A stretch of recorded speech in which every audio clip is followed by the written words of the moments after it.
नीमच जिले में मलेरिया रोग से पीड़ित मरीजों की संख्या अक्टूबर और नवंबर के प्रथम सप्ताह तक 180 के पार हो चुकी है। विशेष रूप से जावद विधानसभा क्षेत्र और नीमच शहर के कुछ वार्डों में भी मलेरिया ने पैर पसार लिए हैं। मलेरिया बारिश के बाद अक्सर फैलता है, ये तथ्य स्वास्थ्य विभाग अच्छी तरह जानता है। इसकी रोकथाम के लिए पहले ही सचेत होकर तैयारियां की जानी चाहिए। इस बार भी अक्टूबर और नवम्बर में ही मलेरिया के केस बढ़े हैं। विभाग का कहना है कि मलेरिया जाँच के लिए रैपिड किट आशा लेवल तक उपलब्ध कराए गए हैं। जिस भी मरीज को बुखार आता है उसकी जांच कर तुरंत उपचार किया जा रहा है। विभाग की टीम भी सघन दौरे कर इसकी रोकथाम की कोशिश कर रही है, लेकिन यहाँ खास तौर पर कहना होगा कि गंदगी और मच्छर इस रोग के फैलने का मुख्य कारण है। नगर निकायों और संबंधित जिम्मेदार विभागों को शहर और जिले में स्वच्छता के साथ पाउडर और DDT छिड़काव के साथ स्वच्छता पर फोकस करना होगा, अन्यथा गंभीर परिणाम जनता जनार्दन के सामने आएंगे। देखो, हर वर्ष बारिश के पश्चात मलेरिया और डेंगू जैसे बीमारियों का ज़िले में प्रकोप बढ़ता है। अक्टूबर के 15 तारीख तक ज़िले में कुल 75 मरीज थे। उसके 15 दिन बाद ये मरीज दुगने हो गए, करीब 150 के आसपास नवंबर के प्रथम सप्ताह में पहुंच गए थे और आज की तारीख में उनकी संख्या दिन प्रतिदिन बढ़ती जा रही है। यह है कहीं ना कहीं स्वास्थ्य विभाग की चूक का नतीजा है, जब उन्हें मालूम है हर वर्ष मलेरिया और डेंगू नीमच ज़िले में, नीमच शहर में पैर फैलाता है। उसका पूर्व तैयारी इन्होंने नहीं की। इस कारण से ज़िले में निरंतर मलेरिया का प्रकोप बढ़ता जा रहा है। निश्चित ही आप देखो, बारिश के अंतर्गत गाजर घास जो जगह जगह खाली जगह पे फैल जाती है, उसको काटने का कोई प्रयास नगर पालिका द्वारा नहीं किया गया।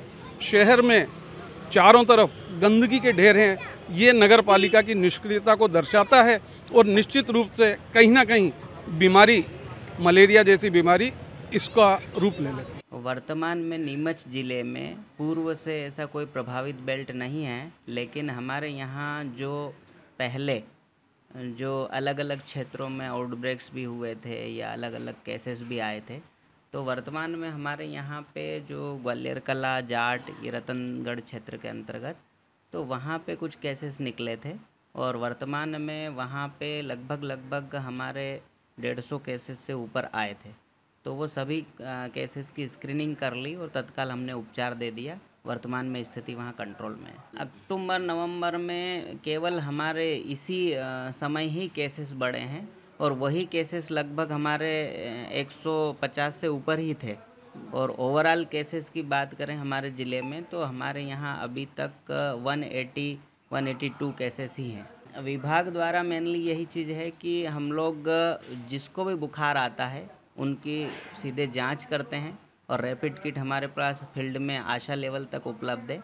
वो सीधे जांच करते हैं और उसमें मलेरिया पॉजिटिव पाया जाता है तो उनको अकॉर्डिंग टू ड्रग पॉलिसी उनको दवा दे दी जाती है।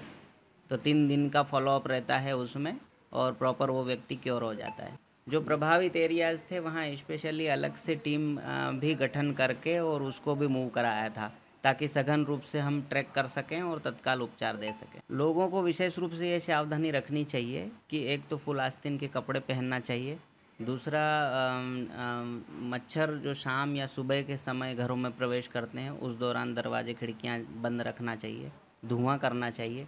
दूसरा, घर के आसपास या कहीं भी पानी इकट्ठा होता है तो उसको मिट्टी से भराव कर देना चाहिए या फिर उसमें काला जला तेल या उस प्रकार से डाल देना चाहिए। यानी कि कुल मिला के ये कि 7 दिन से अधिक पानी भरा ना रहे और वो खाली कर लें ताकि उसमें किसी भी प्रकार के मच्छर के लार्वा न पनप पाए। नीमच शहर में भी इस स्थिति में तो ठीक है, वर्तमान में कोई भी केस इस प्रकार से नहीं पाया गया है। डेंगू हमारे यहाँ पिछले वर्ष ज़रूर हुए थे, लेकिन इस बार कोई भी केस नहीं मिला है और ज़िला अस्पताल में चूँकि एलाइजा रीडर और वाशर से जाँच उसकी होती है, तो अभी 269 जाँचें जनवरी से अभी तक हो चुकी है, लेकिन कोई भी पॉजिटिव नहीं। नीमच से अब्दुल अली रानी के साथ पवन राव शिंदे की रिपोर्ट।